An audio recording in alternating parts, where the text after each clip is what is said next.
Shalom, bertemu lagi bersama kami dalam ibadah online Air Hidup. Meskipun Bapak Ibu Saudara beribadah di rumah masing-masing, tapi kita berdoa kiranya kita semua tetap bersuka cita karena Tuhan Yesus melawat kita dengan kuasa-Nya yang ajaib dimanapun kita berada. Sebelum kita mulai ibadah online hari ini, mari kita simak dulu informasi berikut ini.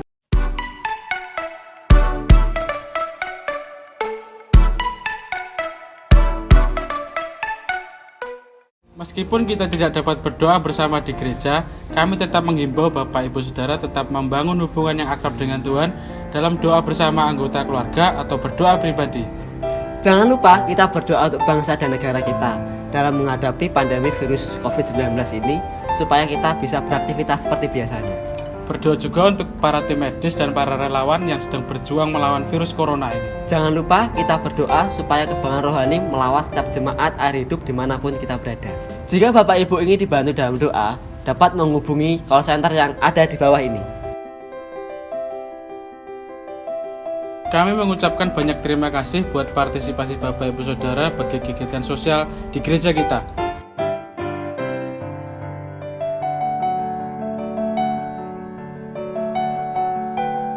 Persembahan bagi pelayanan sosial dapat melalui rekening yang tercantum di bawah ini atau dapat memasukkannya langsung ke kotak persembahan yang ada di gereja. Persembahan dan persepuluhan dapat dimasukkan dalam kotak persembahan di gereja atau melalui nomor rekening berikut ini.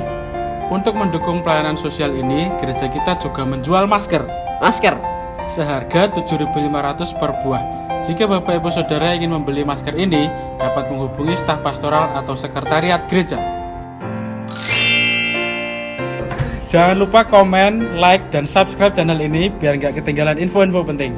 Tiba saatnya kita mempersiapkan hati kita untuk mengikuti ibadah minggu ini. Selamat hari Minggu, selamat beribadah. Tuhan Yesus memberkati. Shalom. Haleluya. Kita ada dalam ibadah pada hari ini. Meskipun kita di rumah masing-masing, pasti ada sukacita dalam hidup kita. Amin. Haleluya. Coba senggol kanan kiri kita. Kalau kita ada di rumah, kita bisa menyapa satu dengan yang lain. Beri senyum yang terbaik.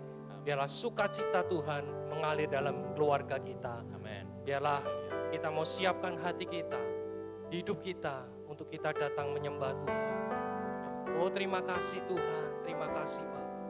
Kami bersyukur pagi hari ini Tuhan, kami boleh ada Tuhan, untuk kami datang memuji dan menyembah-Mu Tuhan. Kami boleh bersyukur hari ini Tuhan, ketika kami dalam beribadah di rumah masing-masing. Engkau tetap melindungi kami, Engkau tetap menjagai kami, bahkan Engkau tetap memelihara kami. Dan kami mau bersyukur hari ini Tuhan, biarlah sukacita Tuhan turun atas kami hari ini. Di dalam nama Tuhan Yesus Kristus, haleluya, amin. Mari kita bersyukur hari ini. Dengan pujian yang terbaik kita bawa kepada Tuhan. Pujian dan penyembahan kita adalah Tuhan yang dipermuliakan, Tuhan yang ditinggikan. Haleluya, haleluya. Terima kasih Tuhan. Kami boleh bersyukur hari ini. Hari yang Tuhan jadi dalam hidup kami.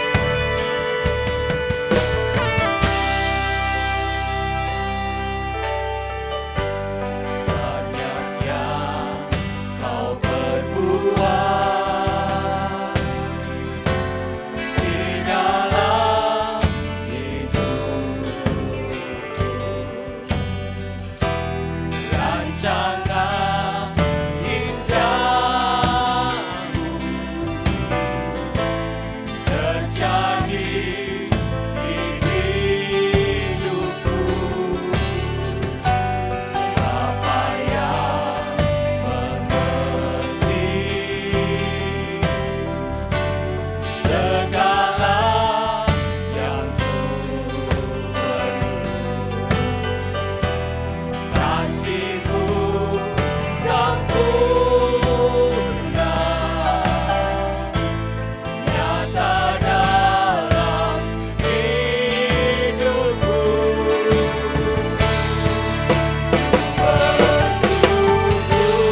Tentunya kami mengucap syukur Tuhan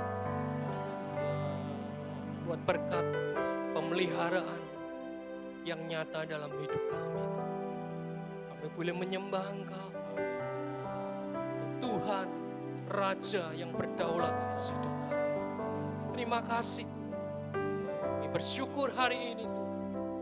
Biarlah sukacita surga turun atas kami hari ini Tuhan. Kami mau bersorak-sorai karena Tuhan ada di pihak kami. Terima kasih Tuhan. Hanya di dalam nama Tuhan Yesus Kristus. Haleluya.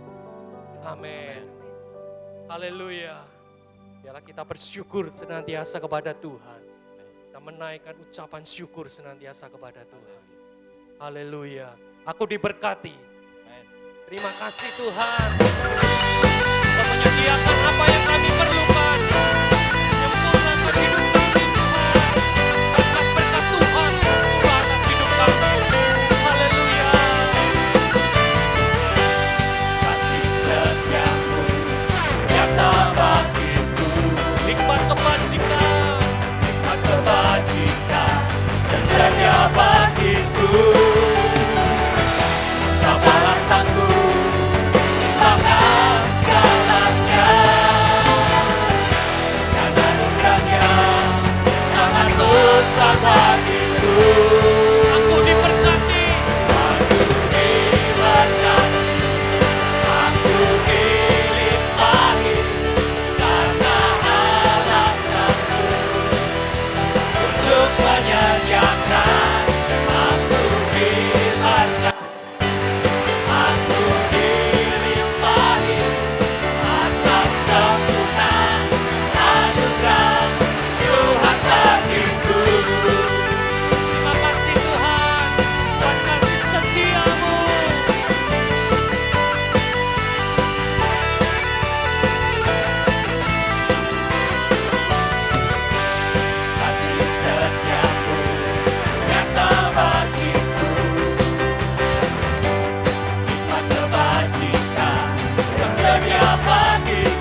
firman Tuhan yang kita hidupi setiap hari, yang membawa kita kepada kebenaran, kepada kehidupan.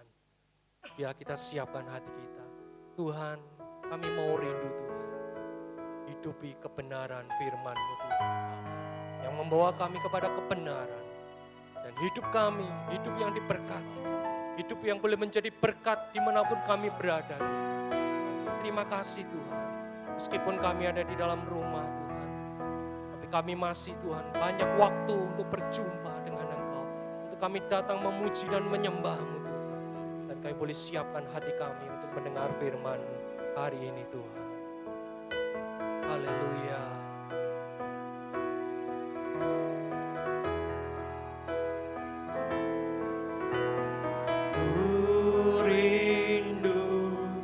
Setiap waktu hidupi kebenaran-Mu, bukan dengan kuatku, namun karena Roh-Mu. Yesus yang ku pegang teguh. Biarlah ini menjadi doa kita bersama. Haleluya.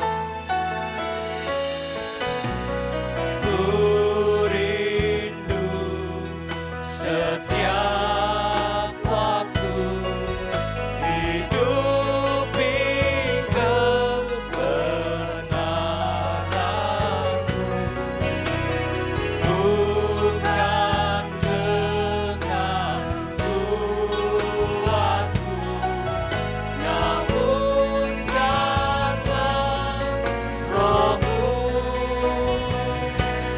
Yesus yang ku pegang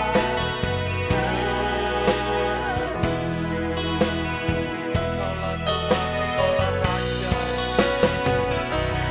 Engkaulah Tuhan, Engkaulah Raja, berdaulat atas hidupku, ku berserah penuh. Biarlah setiap kita rindu akan Tuhan senantiasa. Ku rindu setiap waktu hidupi kebenaran-Mu, bukan dengan kuatku, namun karena Roh-Mu. Yesus yang ku pegang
yang tak terbatas dalam hidup kami.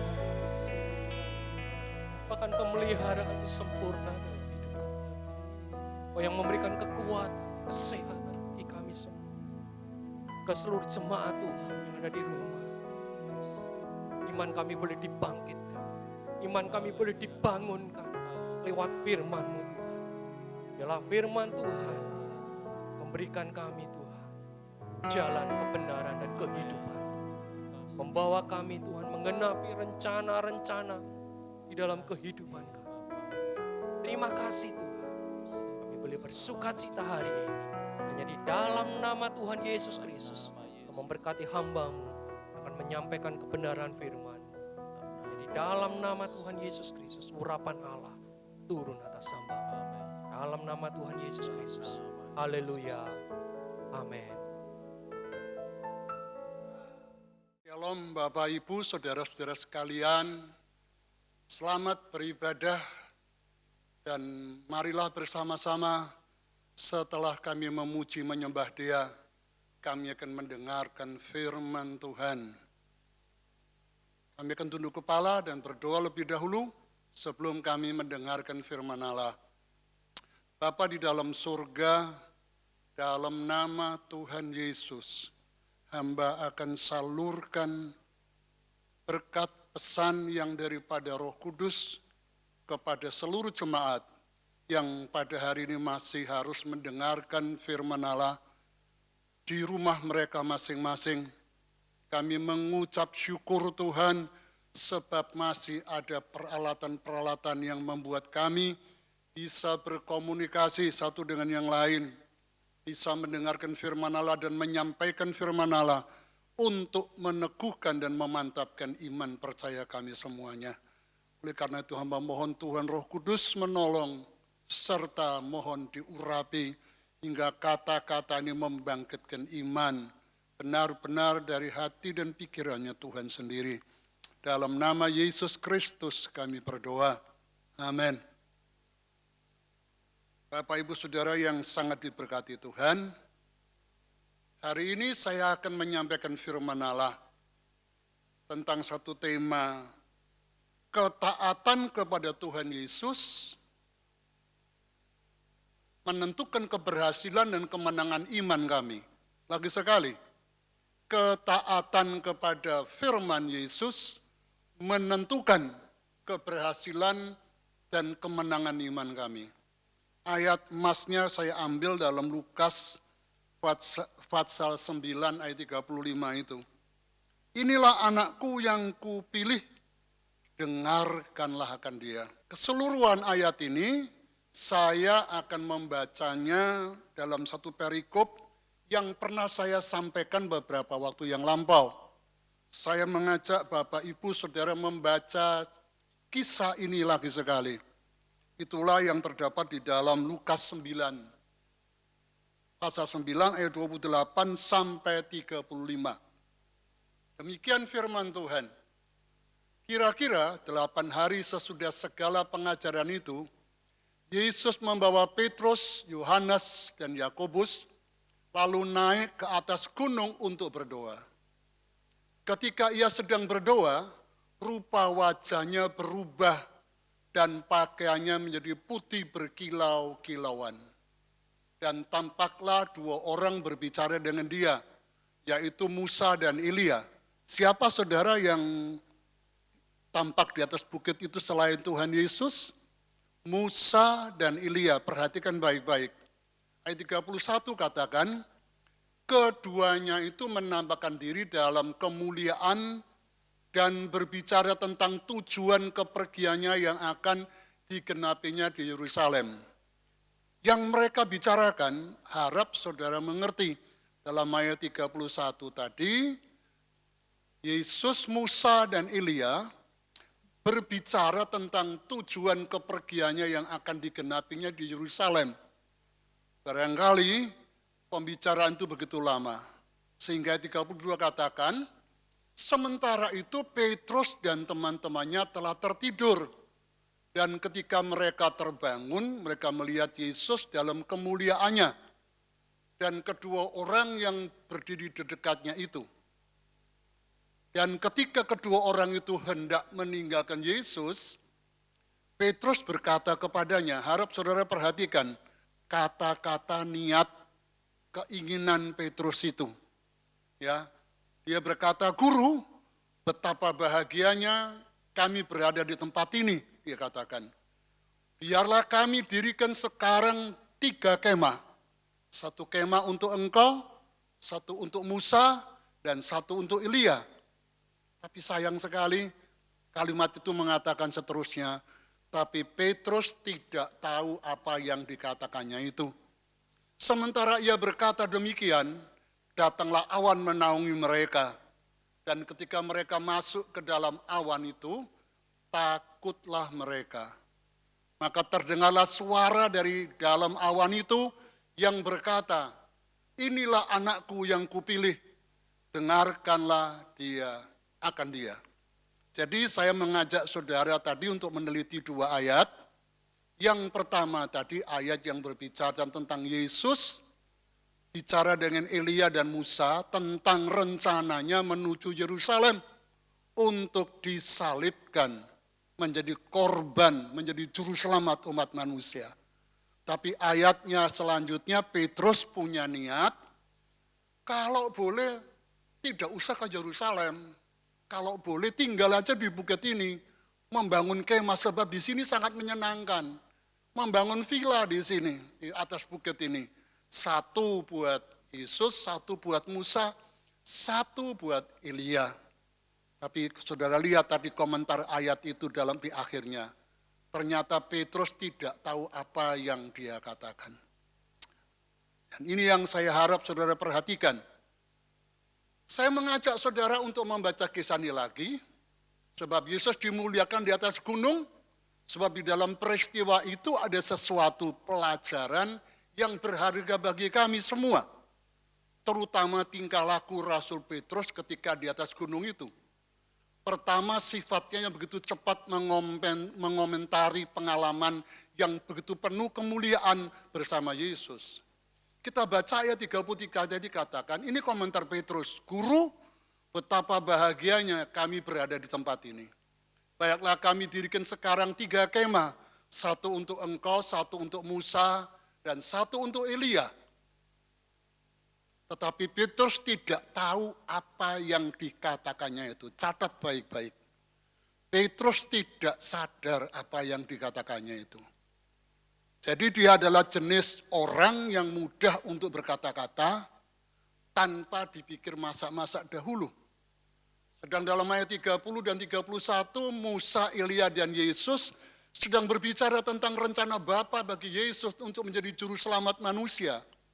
Itu sebabnya Allah menyampaikan firman ini kepada mereka supaya mereka mendengar. "Inilah anakku yang kupilih, dengarkanlah dia." Kata dengarkanlah itu diterjemahkan dalam bahasa Inggris dengan kata listen, yang bisa berarti juga dengarkan, atau perhatikan, simak, dan juga bisa berarti tunduklah. Hal itu yang dikehendaki Bapa. Jadi bukan mendengarkan rencana dan kata-katanya Petrus untuk membangun kemah di atas bukit. Bukan itu, yang didengar adalah firman-Nya Yesus. Bukankah seringkali kami juga seperti itu? Cepat merencanakan atau memutuskan sesuatu tanpa berdoa dahulu atau memang sengaja kami mau cepat-cepat mewujudkan. Kata dengarkanlah dia itu sangat penting buat para rasul, juga bagi kami semua. Sebab jika mereka tidak mau memperhatikan perkataan-perkataan Yesus, tidak akan ada kebangkitan gereja yang penuh kemenangan yang disebut Hari Pentakosta. Dan juga tidak ada pemberitaan Injil ke seluruh dunia, hingga semua kami bisa diselamatkan dan mengenal jalan yang benar. Semua itu berawal dari perhatian dan ketaatan para rasul kepada perkataan atau firman-Nya Tuhan Yesus. Pernah ada satu kejadian lagi, itulah sesudah Yesus bangkit dari kubur. Rasul Petrus tidak memperhatikan pesan Yesus. Malah dia mengajak teman-temannya untuk kembali menangkap ikan. Hasilnya saudara tahu, nol. Tidak dapat ikan sama sekali. Yohanes pasal 21 ayat 1 katakan, kemudian Yesus menampakkan diri lagi kepada murid-muridnya di pantai danau Tiberias, dan ia menampakkan diri sebagai berikut. Di pantai itu berkumpul Simon Petrus, Thomas yang disebut Didimus, Nathanael dan dari Kana yang di Galilea, anak-anak Zebedeus dan 2 orang muridnya yang lain. Kata Simon kepada mereka, perhatikan ini Simon lagi, aku pergi menangkap ikan, kata mereka kepadanya. Kami pergi juga dengan engkau. Mereka berangkat lalu naik perahu, menangkap ikan, tetapi malam itu mereka tidak mendapat apa-apa. Ketika hari mulai siang, sudah siang, Yesus berdiri di pantai. Akan tetapi murid-murid itu tidak tahu bahwa itu adalah Yesus. Kata Yesus kepada mereka, hai anak-anak, adakah kamu mempunyai lauk pauk? Jawab mereka, tidak ada. Maka kata Yesus kepada mereka, tebarkanlah jalamu di sebelah kanan perahu, maka akan kamu peroleh. Lalu mereka menebarkannya dan mereka tidak dapat menariknya lagi karena banyaknya ikan. Itu Yesus yang memerintah. Ayat 7 katakan, maka murid yang dikasih Yesus berkata kepada Petrus, itu Tuhan. Ketika Petrus mendengar bahwa itu adalah Tuhan, maka ia mengenakan pakaiannya sebab ia tidak berpakaian, lalu terjun ke dalam danau. Murid-murid yang lain datang dengan perahu karena mereka tidak jauh dari darat. Hanya kira-kira 200 hasta saja. Dan mereka menghela jala yang penuh ikan itu. Ketika mereka tiba di darat, mereka melihat api arang di atasnya, ikan dan roti. Kata Yesus kepada mereka, bawalah ikan yang baru kamu tangkap itu. Simon Petrus naik ke perahu lalu menghela jala itu ke darat. Penuh ikan-ikan besar. Berapa saudaraku? 153 ekor banyaknya. Dan sungguh pun sebanyak itu, jala itu tidak koyak. Kata Yesus kepada mereka, marilah dan sarapanlah. Tidak ada di antara murid-murid itu yang berani bertanya kepadanya, siapakah engkau? Mereka tahu bahwa ia adalah Tuhan. Yesus maju ke depan mengambil roti dan memberikannya kepada mereka, demikian juga ikan itu.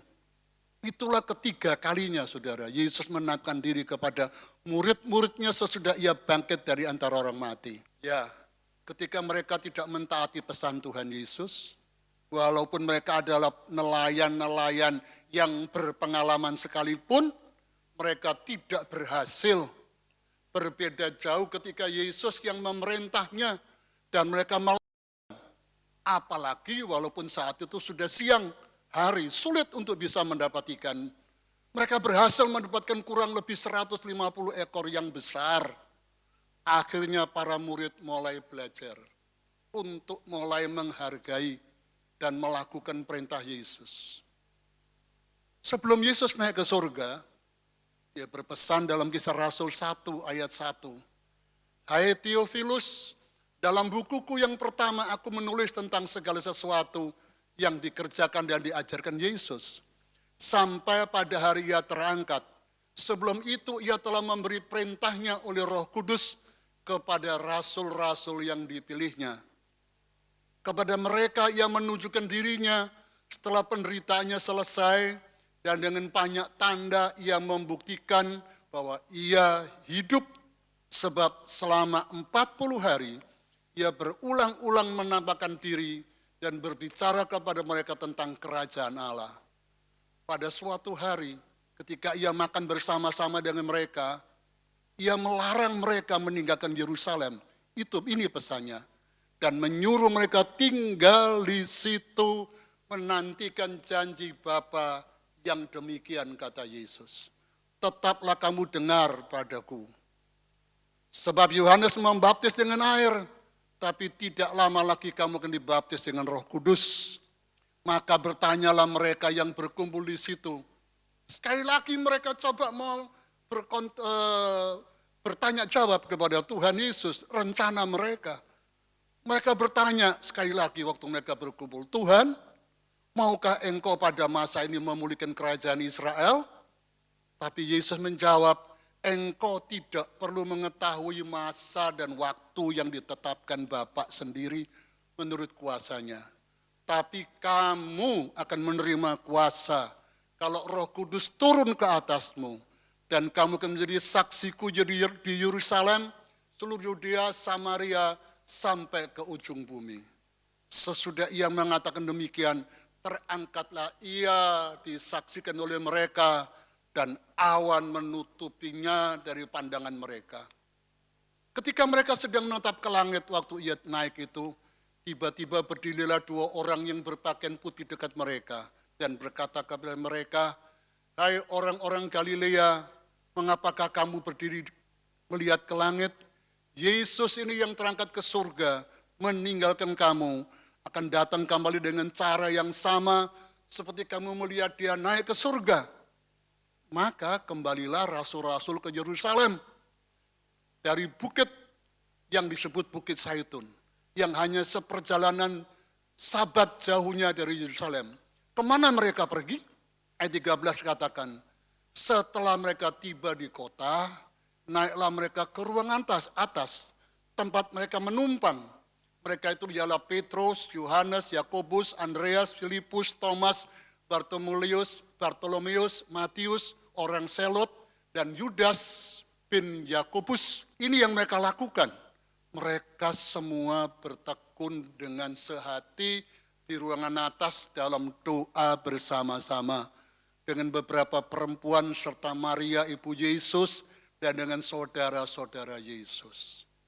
Dalam ayat 12 sampai 14 menunjukkan adanya perubahan sikap dari para rasul itu.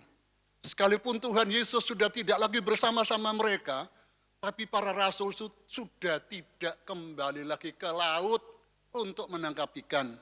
Mereka melakukan seperti yang dilakukan oleh Yesus, masuk kota Yerusalem dan naik sebuah rumah yang bertingkat yang disebut ruang atas, sambil bertekun dengan sehati dalam doa bersama. Haleluya, mereka mulai berubah sikapnya.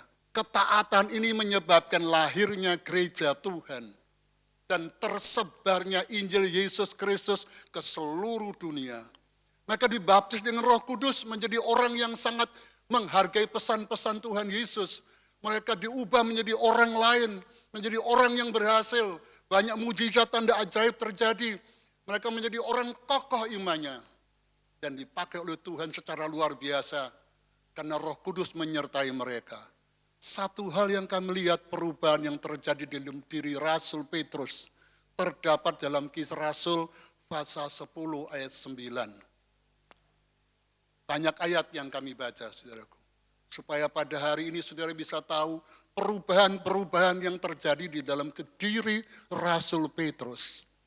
Keesokan harinya ketika ketiga orang itu berada dalam perjalanan dan sesudah dekat kota Yope, kira-kira pukul 12 tengah hari, naiklah Petrus ke atas rumah untuk berdoa.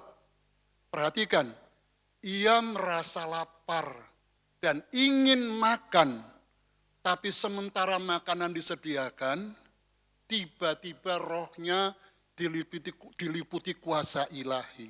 Lagi sekali saya membaca ayat ini. Saudara perhatikan baik-baik.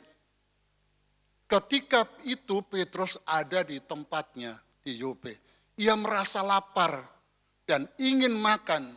Tapi sementara makanan disiapkan, tiba-tiba rohnya diliputi kuasa ilahi. Tampaklah olehnya langit terbuka. Dan turunlah suatu benda berbentuk kain lebar yang bergantung pada keempat sudutnya, yang diturunkan ke tanah. Di dalamnya terdapat berbagai jenis binatang berkaki 4, binatang menjalar dan burung.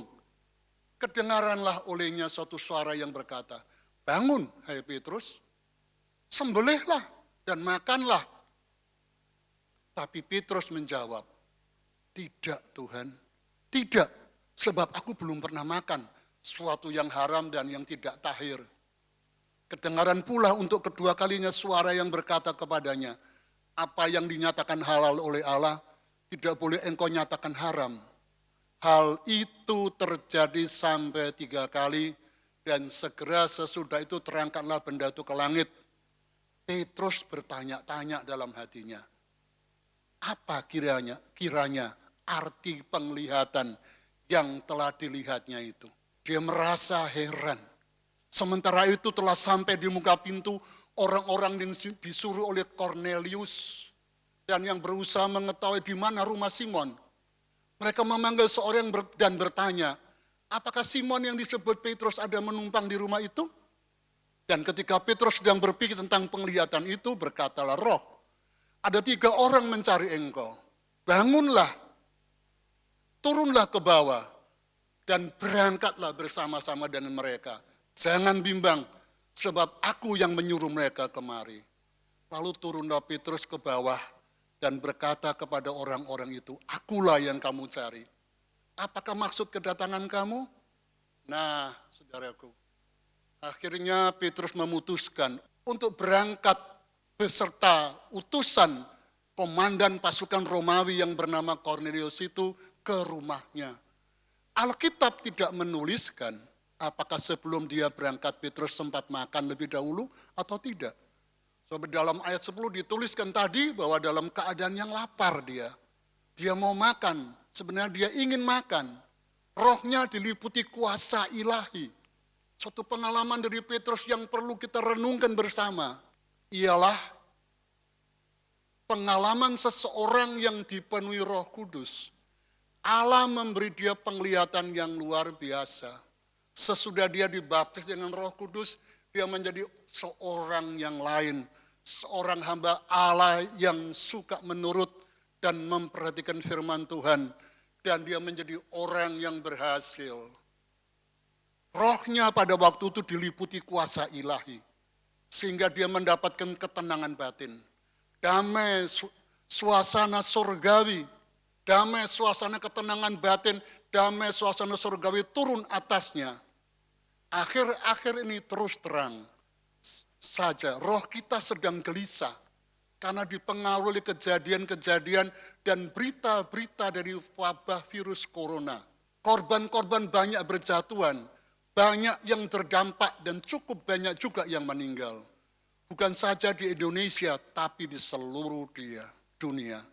Saya mengajak saudara, jangan menjadi Petrus sebelum hari Pentakosta, di mana dia sering mengambil tindakan-tindakan yang tergesa-gesa dan selalu berlawanan dengan perintah Tuhan. Tapi sesudah dia mengalami urapan Roh Kudus, dia menjadi orang yang suka melakukan firman Tuhan. Ya, dia pergi ke rumah Cornelius yang bukan bangsa Yahudi. Walaupun itu tabu buat orang Yahudi. Tapi karena itu perintah datangnya dari Tuhan, dia tetap berangkat. Dan di sana dia menjadi orang yang berhasil menyelamatkan semua anggota keluarga Cornelius orang Roma itu. Kesimpulannya saudara akhirnya, saya mengajak seluruh jemaat Tuhan yang mendengar firman Allah. Mari kita mohon kepada Tuhan Roh Kudus yang sudah hadir, yang sudah ada, yang sudah diutus oleh Bapa berada di antara kita dan di dalam kita.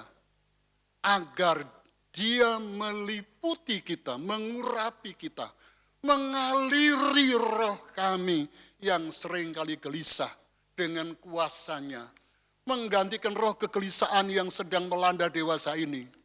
Dan yang kedua, saya mengajak saudara untuk menjadi orang yang berhasil guna dengan cara suka atau rela mendengar suara Tuhan, memperhatikan dan melakukannya. Akhirnya, berbahagialah saudara yang mendengar firman Allah dan melakukannya. Inilah tadi yang menjadi temanya. Inilah anakku yang kupilih. Dengarkanlah akan dia. Tuhan memberkati saudara.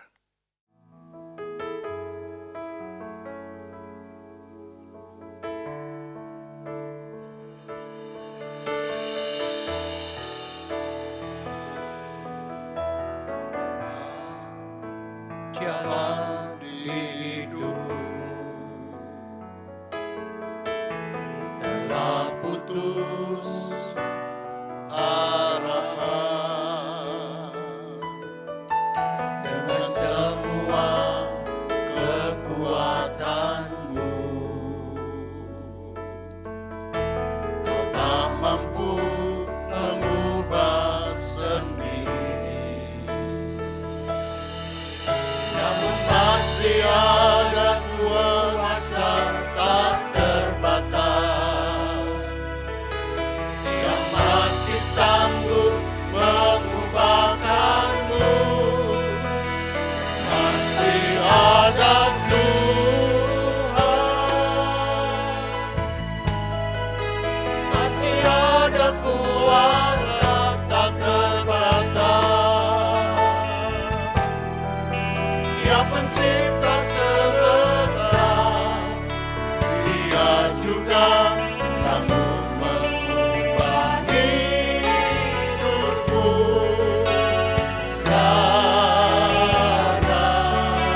ada jawaban. Masih ada jawaban.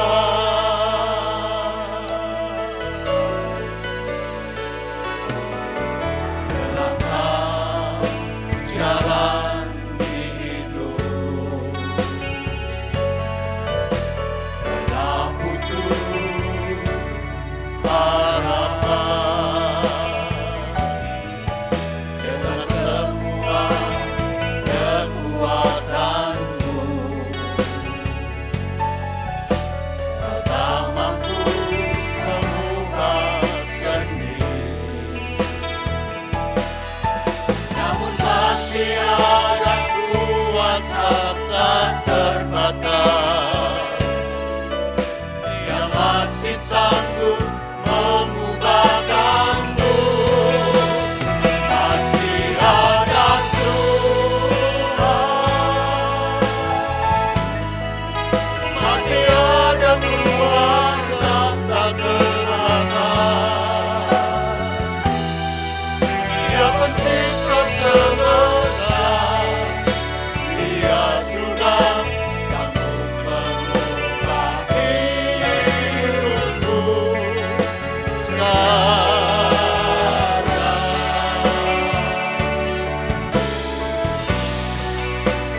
Masih ada Tuhan, masih ada jawaban. Masih ada Tuhan, masih ada kuasa tak terbatas. Dia pencipta semesta, Dia juga sanggup mengubah hidupku sekarang.